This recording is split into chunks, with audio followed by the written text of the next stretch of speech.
Elon Musk today asked his 211 million online followers whether the United States should overthrow the government of one of this country's oldest, closest allies. Here's the proposition he posted on his social network. Yes or no, it reads, America should liberate the people of Britain from their tyrannical government.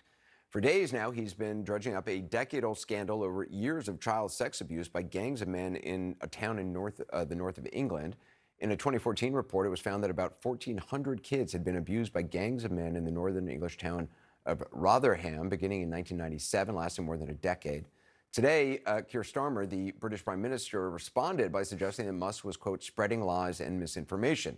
Britain's leader of the Liberal Democratic Party said that the American ambassador should be summoned to explain, in his words, why an incoming U.S. official is suggesting the U.K. government should be overthrown.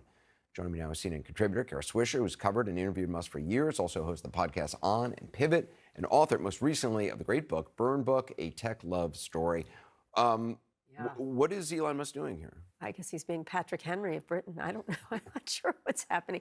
I mean, he's making trouble anywhere, and I think he's emboldened by his success here in the United States. And his forture has doubled, which is an incredible situation. The investment he made, which a lot of people are like, oh my God, million. $250 million is a lot of money. Obviously, it's not. He has. That's doubled. The greatest investment he's made. That's a 10x. It's a 10x or a 10-bagger, they call it. He made $250 billion from that. His wealth has doubled, and he's and now... that's from his stocks going at like the... Tesla and some others, even though the results at Tesla weren't so good recently. But people, I guess, investors believe he's so now linked to the Trump... That's correct. He's going to be getting government contracts, presumably, especially for space. Yeah, I think the idea is this is not a stock. This isn't a reflection of Tesla's business. It's a reflection of Elon Musk's business. And so he's taking his show on the road. That's really what he's doing. And so he's meddling and putting out misinformation and doing all kinds of things that he's done here and seeing if the same tricks work elsewhere. And they often do, actually. There were certainly some Democrats who were hoping that, you know, the president-elect will tire of him. Yes. And that relationship will sour. What do you... There's some Republicans hoping that, too, by the way. I interviewed Maggie Haberman today, who's covered him. And, you know, he's living in a cottage there at Mar-a-Lago. I think it's the Banyan Cottage or something like that.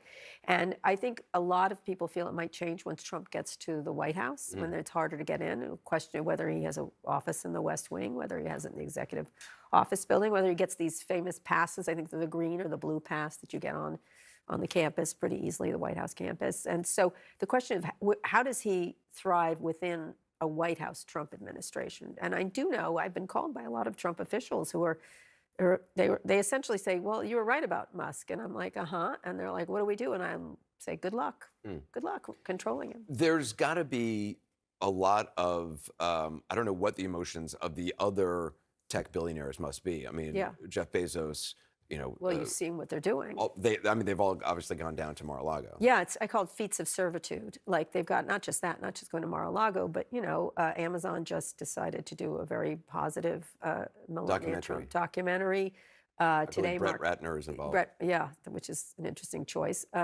And then today, Mark Zuckerberg put Dana White on the board of Meta.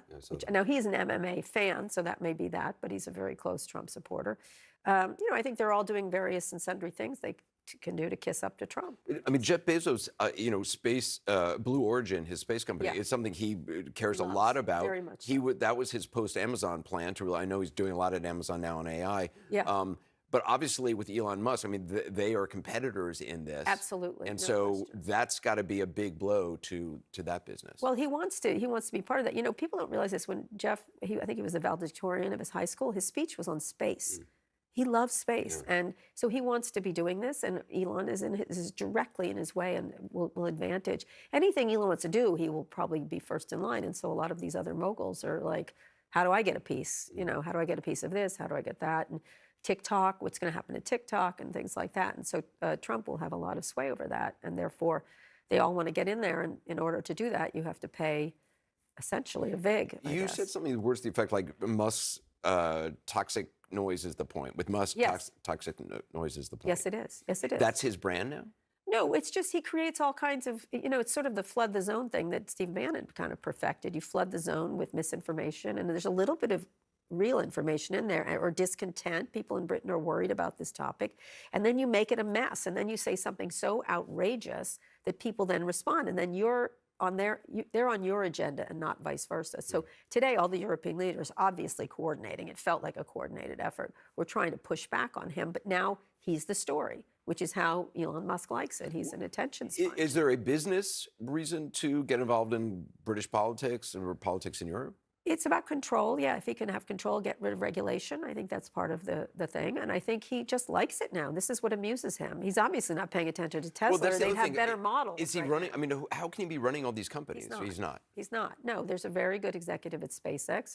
There's executives at Tesla. And by the way, Tesla's falling behind BYD and other things in terms of innovation and new products. And that's why its sales are off for the first time. Its global sales are down.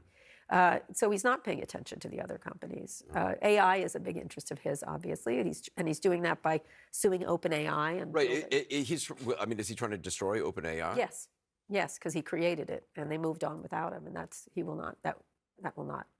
Elon Musk will not put up with that. Yeah, you've done fascinating interviews with Sam Altman. Yeah, he's a fascinating person. is. I think OpenAI is way ahead, and that's the problem. Anything to slow competitors down. I mean, everyone thinks of Elon as an entrepreneur, and he is in a way, but he's a better business person than anything else. He didn't create Tesla, for example, or some of the other things. He just is a good business person, sort of like a Henry Ford character.